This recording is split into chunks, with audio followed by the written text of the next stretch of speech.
Welcome to an episode of DD on the Spot. As always, I'm your host, Ryan Johnson. Before I introduce my guest here, I'd like to remind everyone to like and subscribe down below if you enjoy this content. We greatly appreciate it. Today on the show, I have Matt Strader, singer-songwriter. He's wrote songs such as Around Your Heart, That's What All the Dead Boys Said, and Why Can't We Hang Out are among some of my favorites. Matt, great to have you on the show. Hey, great to be here. It's a true honor to be here with you, sir. Oh, dude, believe me, that means the world to me. So why don't you tell us all a little bit about how you got started in music? Who inspired you most? Like, was there a band or an artist? And we also like to kind of say, there's always that cliched moment, like in movies that we hear about, like music movies, about that kid who like is in a grocery store or is in any other random place and he hears like a song and he's like, oh my god, I gotta play music now, like that inspires me. If that moment's ever happened to you, why don't you just give us a little bit of your backstory?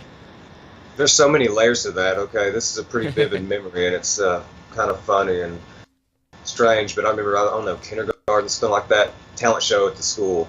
These guys come on, they play Smells Like Teen Spirit. Oh, yep. Whoa, oh my god, they're playing guitars, it's loud, and looking back, it may have not even sounded good, but I remember like looking through the window, the doors, that when they were in the hallway, and one of them gave me the horns, and I was like, oh god, that cool kid, you know, he seen me, see them. Yeah. And from that moment, seeing how everybody reacted, and I was like, they can do that from there, that's awesome.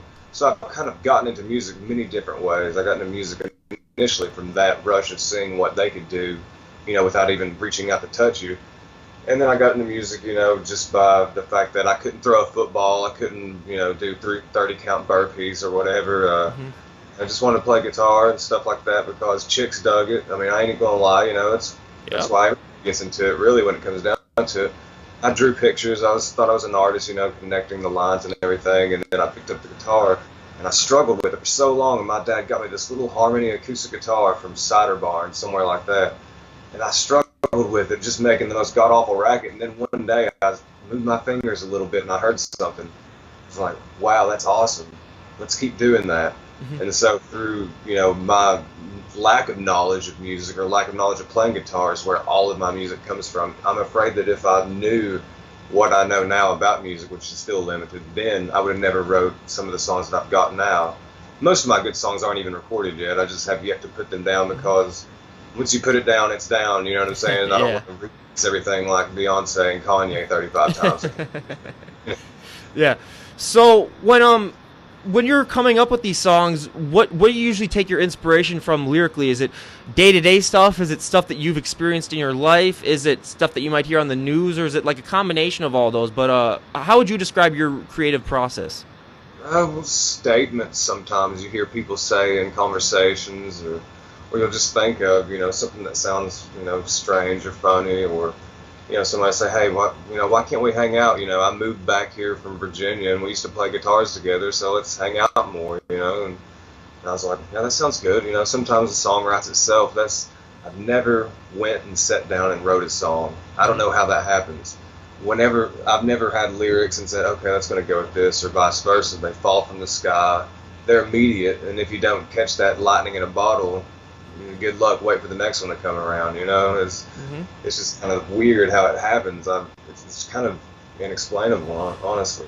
When you're coming up with the names for your songs, I've always liked to ask this to all the artists that I've had on here. When you're coming up with the name for your songs, do you have the name picked out ahead of time, or are you one of the people where after you've written down all the lyrics, you kind of like sift through them and you're like, oh, out of all these lyrics, what would make a good song title? What's your process in that?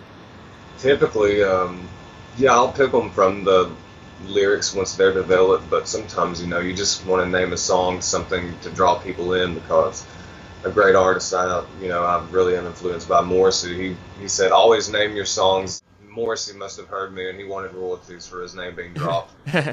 No, he always said, like, name your song something, you know, really poignant, because half the time people aren't going to listen to your music, so if they read the title, it might draw them in more than, you know, something else. Yeah. You need to do better, doing better song titles, but, you know, they sometimes come first and go from there, and sometimes it comes afterward. What was your first song that you ever wrote, and kind of what was the inspiration behind it? Well, it was strange, actually. I mean, we want to talk about songs that I consider songs, you know, where the guitar happens and the lyrics come together and they kind of float on top of each other and it works. I was still blind in my left eye from a relapse, my first experience of a relapse from multiple sclerosis, and we'll get into that later, I'm sure. And I was kind of laying there, and I thought to myself, I've only got one chance. We only get so many times around the sun, and I could not be able to speak tomorrow. I could not be able to stand next week. So let's just write a song, and it was called something like "My Last Chance." Very dramatic, Oh my God. And just had a little song in it. It had some good lyrics, I thought, and from there I just ran with it. I was like, well, I can do that. What else can I do? And that's just how that came together. Needless to say, it hasn't been recorded. It's not one of my favorites at this point in time. Oh yeah. Is there like a preferred, when you were starting out your recording process, was there a preferred genre that you wanted to do, or did you do a lot of exploration as to the different types of genres, or did you always have a certain genre in the back of your mind? At this point, I don't even know what genre I consider myself in. I think that's why I don't get many plays on like Reverb Nation when I was on there and all that stuff, and SoundCloud, because it's general music, because Matt Strader makes Matt Strader music, Yeah. It's kind of a combination of everything, the Beatles and the Stones and Oasis are my main inspirations, but you've also got the Ramones and Rancid and all of that, and as far as post-2000s, the Strokes and Haim and all those bands really all combined, and I try and take pieces from that, and I'll learn just enough of something, and it'll be enough to like fuel that light bulb to kick on, and now I can run with this. Yeah. I was gonna say your voice is kind of like a pop punk kind of mix, and I was really taken back by it, because it's really one of those kind of haunted voices that I think are kind of missing when it comes to the music scene nowadays. They kind of died out a little bit in like the late 90s, maybe early 2000s, with the rise of more hip hop and that type of genre. But I was really, really impressed, and definitely anyone on here, I'm going to say this a million times on this podcast, but go check him out on YouTube. I will leave a link below to his YouTube channel. It is well worth it. So when when we talked earlier before we recorded this podcast, you said that you hadn't really performed live for like that many venues, or you haven't really done it that much for money. But of the shows that you have performed live at, when we always like to talk about performing live here, we talk about the high and the thrill that people get performing live, kind of like unleashing their songs to an audience and seeing their positive reaction. What does that feeling mean to you personally? It's very fulfilling. I know that I used to have a guy that would come out and jam on my songs, do a little bit of lead here with them here and there, and he would always get very nervous, and it's just kind of like, for some reason, I get strangely calm before it happens. Like, well, I've practiced this stuff and thought about this stuff, and it's time to do it. So, I always just kind of consider just put your chest out and just go for it and sing. And as far as the feeling, it is a rush. It's the most addictive drug I'd say there is, and that's probably why the Rolling Stones are still alive. They're getting energy from those stage lights, like plants or some kind of photosynthesis thing happening. But it's just great to see people that you don't know look at somebody else you don't know and give a high five and a woo and say, that was really cool, and come by and say, man, I respect what you're doing, this is really cool, I'll help you out and we'll help you out. And that's the coolest thing, is just being around other artists and seeing how other people interpret that and how they go with it, and the charge and the buzz from just one woo, one woo is enough to make me happy about it, Do you have any like pre-show rituals or traditions that you do? Like some people like to say like, oh, I like to take like 2 shots, or I like to like stretch out or something. Do you have specifically any traditions or rituals that you like to do? I just like to listen to who else is there, and kind of just hopefully they're not like amazing, like hopefully they don't like like smash all their instruments before I go on with my acoustic guitar. Not really many rituals. No, I just kind of just sit and just be stoically silent and thinking about, well, here we go, let's do it. Hopefully they like it, but if not, leave an impression, because even if half the people hate it, that's still good, Hate makes people remember you too. Yeah. We love to hear first concert stories or first live performances that you performed at. What was your first show that you performed at, and how did it go? It was a singer-songwriter night at Preservation Pub, Market Square. My sister, she came. I had a lot of family support there and a lot of people there, and there's a lot of people there. Besides that, their monitor system at the time, it's like the bar is basically a hallway. You've got all this drunken craziness in between that hallway and where the speakers are coming back to you. So it's like you can hear yourself and it sounds good, and we sounded amazing. I mean, everybody dug it. And I remember my first words were, "This is my first time," which was true. Mm-hmm. And some chick said, "Yeah, that's what he said." Everybody's laughing and stuff, and so I was like, "Well, broke the ice. So let's go with, there's nothing else I can throw at them that they can knock down at this point." And it was a good experience, Maybe we wanted to do it again, so we went back the next time, and we went back and doing that, having, hey, we're going to go do this, made me want to write the songs, kick me into overdrive, and they really started coming out of nowhere. Yeah. So you're the second person that we've had on this show from Tennessee. We also had Dustin Hatfield. He was on a few podcasts earlier. And he kind of talked a little bit about how hard it was or how difficult it was starting out, kind of finding people that like the same type of music, because when you really think about Tennessee, I mean, it's in the South and there's a huge country influence there. Did you find it difficult to find support for your style of music, because it wasn't really as mainstream as most of the country music or some of the more metal music that, like he described, was in the area as well? Yeah, I definitely understand where Dustin's coming from on that, and he's 100% on the money with that. Fortunately, I happen to know several country covers that I can do and do them in a Matt Strader way that people might not even realize is a country song, but I'm doing it, and then I segue into one of my songs, and there's not much difference there, and so it's just like, I haven't had much difficulty with it. Everybody I know loves it. Everybody I know digs it, and they know all the words, and they want to sing with me, and sometimes I'm like, chill, dude, that's not where you need to sing that part at. You just messed me up. That's cool. We'll keep rolling with it. But, yeah, right now it's just like metal music, which, I respect and everything, is like taking over, and I don't know, it's kind of like, I have a buddy, Wilms Toomer, he's got a metal project, and my nephew, Caleb Strader, actually, he's got a YouTube channel as well. He's doing his own thing, and, I just think that people need to do whatever comes easiest to them, because if you have to work too hard at it, it's going to sound like it, Mm-hmm. And that's the thing, is whenever you step away from the easel, when do you do that? That's what people got to get better at, I think, and I just throw it out there and just let it, there you have it, Yeah. When you're coming up with your songs, is there any particular difficulty that you experience the most? Like, is there one particular challenge that you always deal with when coming up with lyrics, and how do you overcome it? Lyrically, usually overcoming it, I just sleep on it for a second. Just like I was talking about, trying to paint something over and over and over again, you got to just give it a rest. I've never, because I do draw a little bit, I've never had an art project that lasted a week.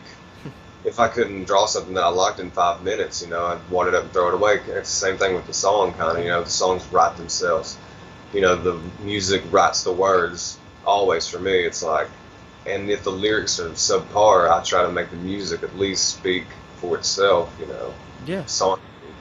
And that's what I really try to do in my songs, is like make it to where it sounds like an experience maybe somebody else has had. Like it sounds like a memory of you looking out the back glass of a car or something, Smallest things like that can be pulled out of people, I think, with songs and sound and tones and stuff like that. And that's what I hope to do. Yeah. When you're coming up with maybe like a set list to play songs at a venue or any show, is there any particular rhyme or reason as to where you put the songs in an order? Or are you one of those guys that just like says, I'm just going to write down songs and I don't really care what order they're in? Or is there a method to the madness of the song order?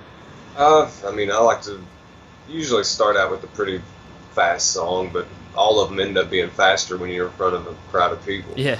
And usually, go fast, and then if you get a chance to talk about them a little bit in between, slow it down a little bit and slow it down and then end fast. Typically, that's how I like to, pace it. But sometimes it goes in a different way. Put them in a hat and pull them out and see which one comes first. Now, post-show, do you have any rituals or traditions that you do post-show? It's more of that stoic kind of sitting around like, wow, that happened. That's cool. Hey, how's it going, everybody? I'm glad you dug it. Smoke some cigs, go back and do some things, have a good time and chill out. Yeah. That's great, man. So we touched on it a little bit earlier, and it's a topic that I really wanted to discuss a little bit, because it does touch close to someone like me, because I too have someone in my family that suffers from it, and a lot of people don't know. They hear MS and they don't really, understand what it does to a person. They kind of just think about MS and they're like, oh yeah, I've heard about that before. I mean, we've seen some causes for it or whatever, but they don't really know the gist of it. And I know you've had MS since I think it was 2004. You said, could you explain to us and kind of share your journey with MS and explain how that also influenced you musically? Because I think it's a great story and I think the audience would love to hear it. June 5th, 2004. I think that's the day before D-Day. It's like strange.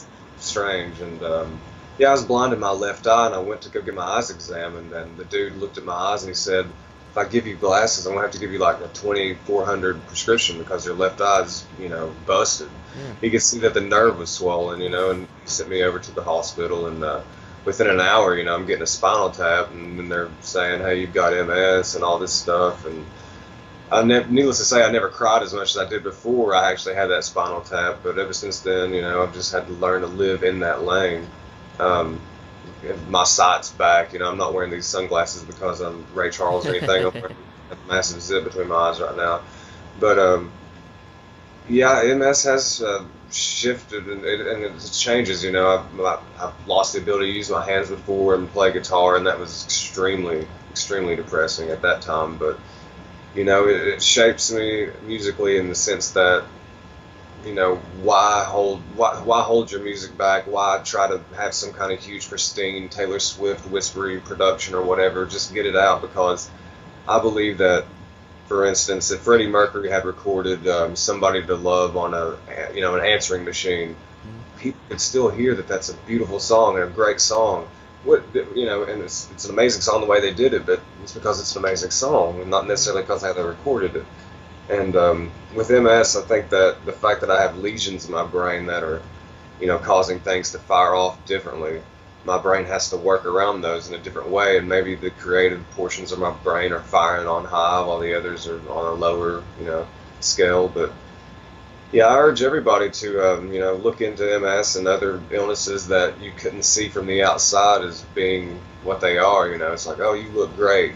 I might not feel so great on the inside, but.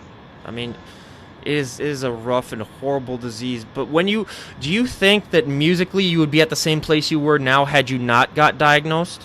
No. Yeah. No, I wouldn't have been brave enough. I wouldn't have been brave enough to go and play them or to write any of that stuff down and to play it in front of anybody. And I thank God for that. Yeah. So out of all the negative, there's like 1/1000% of positive that at least came out of it, though. But I mean. We wish you all the best in your struggle, man. I mean, it's a tough disease, and you need anything from us. I mean, our audience. I mean, just let us know. You need plugs for anything, like I'll say later on in the podcast. You need anything from us, we'll be more than happy to help you out. But now we're gonna go to our part of the podcast, which is our Inside the Actors Studio-ish, which by popular demand is our most famous part of the podcast. So I'll ask you 5 questions, and I have the answers tallied up, and I think the agreed upon amount was 50. If the audience corrects me, I'll be wrong. But 50 after 50 podcasts, we'll tally them up and see what the winners are, or not the winners, but who's gotten the most votes. But the first question is, out of all the songs that have ever been written in the history of music, what is one that you personally wish you'd come up with yourself, and why? Oh, that's a good one. Let's see. Tutti Frutti by Little Richard. That's a good one. Because, I love his story of washing dishes in the Greyhound bus station, and then one day, good God Almighty, here comes Tutti Frutti. You never had to, wash any more dishes. I mean, when it comes to stage presence, there might not be anyone who had a better stage presence than he did when it came to energy, at least. When it came to just... I mean, he's very underappreciated nowadays because it's been so long, but, I mean, people don't realize all the bands that ripped off his music. Yeah. So many bands did. Yeah, Little Richard himself said that, the death of the Black Star gave rise to the white artist. Yep. Like, even artists like the Beatles ripped off some of his songs. And, I mean, it's just everyone after him is ripping him off. And he's never really gotten that, I don't think, that really compensation, at least musically, for it. But, he definitely needs to get more appreciation than he already has. And, I mean, the songs already that he has are just unbelievable. But, I mean, yeah, Little Richard for sure. And then the second question is, out of all the artists ever, dead or alive, it doesn't matter. You can pick either one. If you could perform live with one artist, who would it be and why for one show? That's a good question. Wow, that is a really good one. I mean, ah, I don't know. I guess I'm gonna just go John Lennon, just because I'd want to just stand there and see what he's doing. You know, Yeah. see how that right hand's going. You Oh know, yeah. Would there be any song in particular that you'd enjoy playing with him? John Lennon. I'd like to jam. What's that one of his? Imagine. I like "Hold On" by Hold John on, Lennon. yeah, that's a good one. That's a really good one where he says "cookie" in it. Oh Or yeah. whatever people think he says in there. As long as you don't want to meet Yoko, you're fine with me. I hate her. Yeah. All right. So, out of all the venues on the planet, if you could play at one venue, where would it be and why? Um, I guess somewhere like Glastonbury. Oh yeah. You know, big, huge open air festivals they have over in England and stuff like that. Yeah. Just because they look really cool. I mean, totally different vibe than what I see happening over here. You know. Yeah, absolutely. I mean, my personal favorite, I've said this all the time, is Slane Castle in Ireland, where they have the big castle right behind you and it's open prairie. It's great. But I'm glad that you did not say Red Rocks, because we have gotten Red Rocks like eight times on this podcast, and it's really pissing me off. I got to have a little bit of variety here, because everyone's just like, Red Rocks, Red Rocks.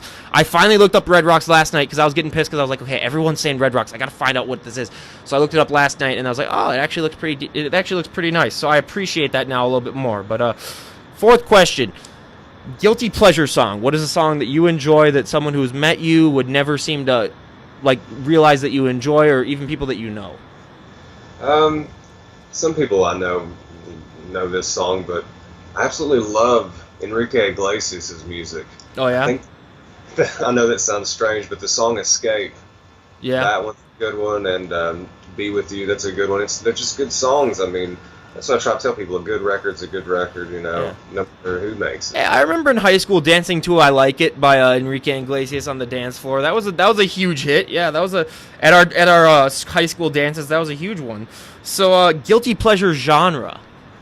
Genre. Sometimes, I'll just put on some gangster rap just to completely evaporate what else I've been listening to and kind of get a hard reset, so to speak. NWA or that type of genres. More like 3-6, because 3-6, yeah. They're in my state. I got to 3-6 for them. Now, I had a question that Dustin wasn't really able to answer, because I don't think he knew. But is Taylor Swift from Tennessee? I don't believe she is. I actually don't. Yeah. Because I thought she was, because I asked him that, and he's like, yeah, I'm not sure if she is. But then I was like, yeah, I thought she was like from around like the Nashville area, because like when she comes back to town, everyone's like, oh, she's back home or whatever. But yeah, I'll definitely have to look that up, and then I'll verify on my next podcast, no matter who the guest is. As soon as I start, I'm going to say, yes, Taylor Swift is from blah, blah, blah, or no, I got it wrong. I'm sorry, I screwed up. But yeah, because I was going to say, I kind of like her. She's kind of one of my guilty pleasure artists that I enjoy, just because I like some of her songs. I mean, I hate that she writes about her boyfriends and everything like too much, because I really think that like it's like no one's gonna want to date you then unless they're fame whores who want to be like in a song. Otherwise, it's like. And I've always just wanted to go up and tell her, if I ever see her, I'll be like, maybe you're the problem, Taylor. Right on. Yeah, right on. So what would you say is your favorite song out of all the songs that you've written? What is one that you'd kind of call your signature song?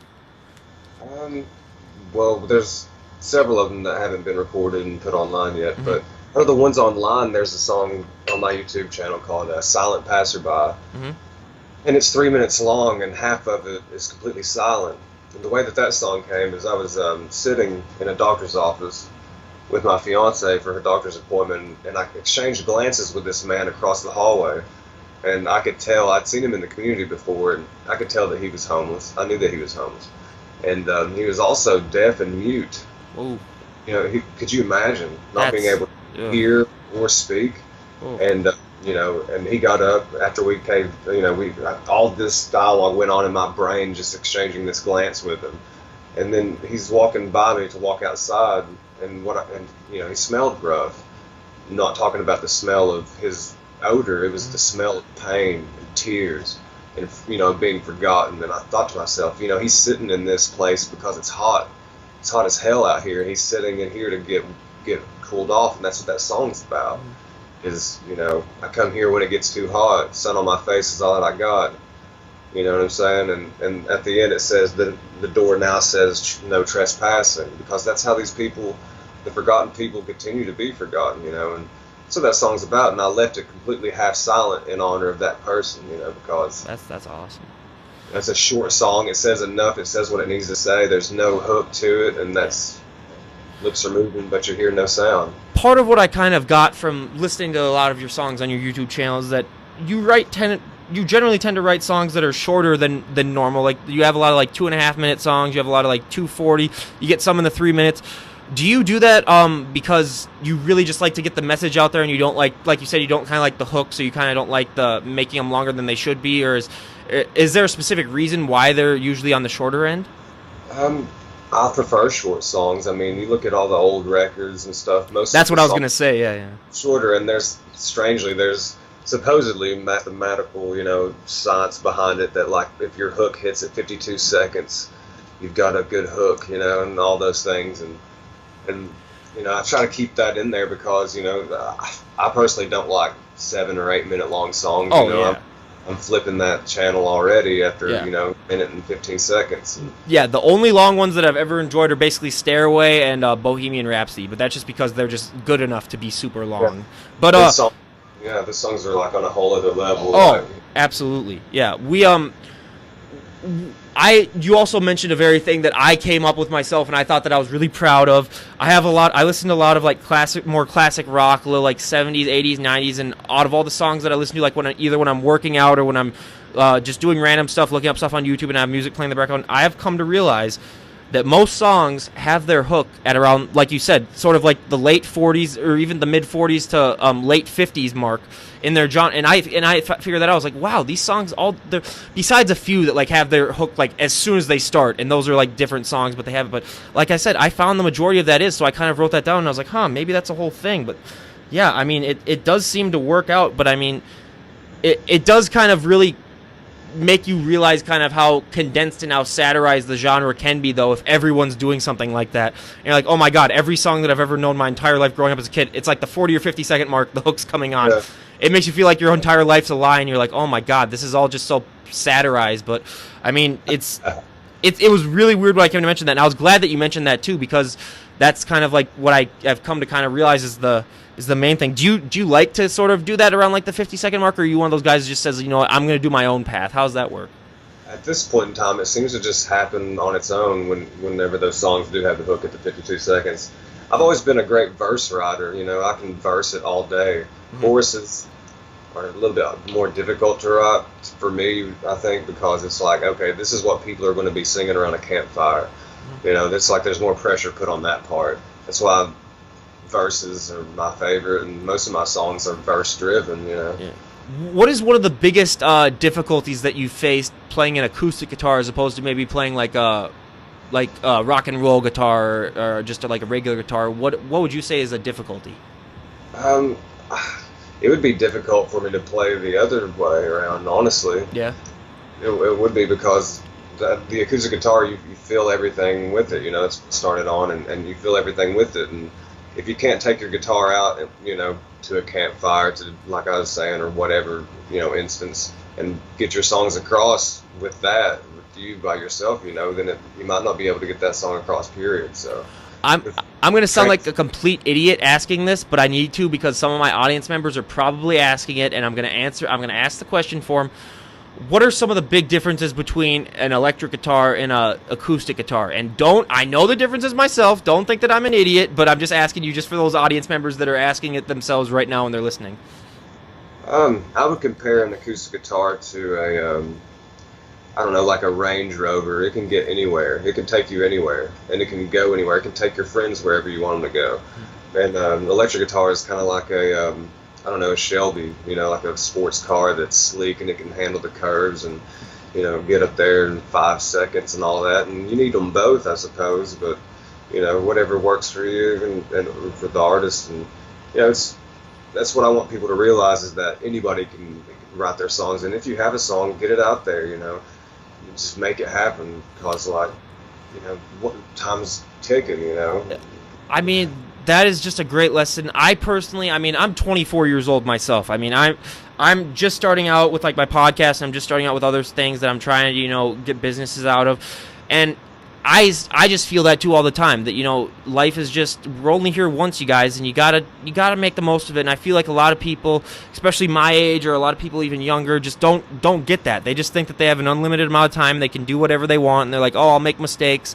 I mean, obviously make mistakes. Life is meant for you to make mistakes and learn from them. But a lot of people just don't realize, man. I mean, it's like, you gotta get out there, you gotta get your foot in the door. And I mean, I love talking to people like you who get that message, especially because, I mean, it's you gotta make your life worthwhile. Otherwise, you're not gonna have a fulfilling life. And it's just depressing when I see people like that. But we definitely got to get that message out more. I mean, it's like, you never know. Today could be your last day. Something could happen. Accidents happen. But it's just, I appreciate the hell out of people like you doing what you do. And I mean, I wish you nothing but the best success. But I got a few last questions here for you. When someone, if you ever had someone come up to you and say, like, hey, I want to be like a songwriter, what's the biggest piece of advice that you could give them? Watch other people's hands. Because, you know, I didn't know a G was a G until I started jamming with this one buddy of mine, Lonnie Miller, fantastic piano player, best piano player I've ever known in my life. I don't know if he has any music on YouTube, but I'd be jamming with him and he would just be playing and he would shout over his shoulder, G, A, or whatever, and quickly you learn what chord is what by making mistakes. And that's the thing, going back to talking about people being, you know, all about, you know, harboring on mistakes. Mistakes are beautiful sometimes. My best songs are mistakes because my ring finger was somewhere it shouldn't have been. You know what I'm saying? Embrace those mistakes and make them into something, you know, beautiful. And that's it, you know. Yeah. That's it. What was your biggest struggle, other than the MS, but what was your biggest struggle starting out as a musician, and how did you overcome it? Just finalizing the songs, and, you know, just being okay with just finally being able to say that's good enough right there, you know. That's good enough for me. They can accept it. They don't have to, but it's going out either way, you know. Yeah. Now, where can people find your music? I mean, I know you have a YouTube channel that I'll definitely plug down below, but is it on like Spotify, iTunes, anywhere else? I do have a SoundCloud, soundcloud.com/JonesingMother, as in Joan Sing Mother. Yeah. All right. Yeah, I'll definitely leave a link down below for that. And is it all right if I leave maybe a link to your Facebook page too, if people want to get in contact with you, if they like your music? That's fantastic. That'd be perfect. Yeah. Oh my God, yeah. We absolutely love promoting people on here, and like I say to everyone, we loved having you on the show. Come back anytime at all, and I definitely mean anytime, whether it's updates on maybe like an album that you're working on, or if it's a new hit single that you got coming out, any new song, or if it's a venue that you're going to be performing at and you want me to plug it, dude, we would love to have you on. We wish you nothing but the best, man. You have a great knack for music, and I mean, like, your voice is outstanding, and I love the tunes that you're writing. And everyone out there listening, I couldn't recommend this guy more than enough. I mean, he is the definition of perseverance, which is a big theme that we like to have in the show about, you know, taking life sometimes deals you very bad hands, but, you know, you still got to play with them, and some people know how to play with them, and you definitely seem like you're one of those guys who definitely, you know, gets it, and we wish you nothing but the best of luck. And I mean, it was just an absolute honor and privilege having you on the show. I mean, I really enjoyed it thoroughly. It's been an honor to speak with you, man. Just peace and love for everybody out there listening, and you know, do your own thing. Remember, you know, the Ramones.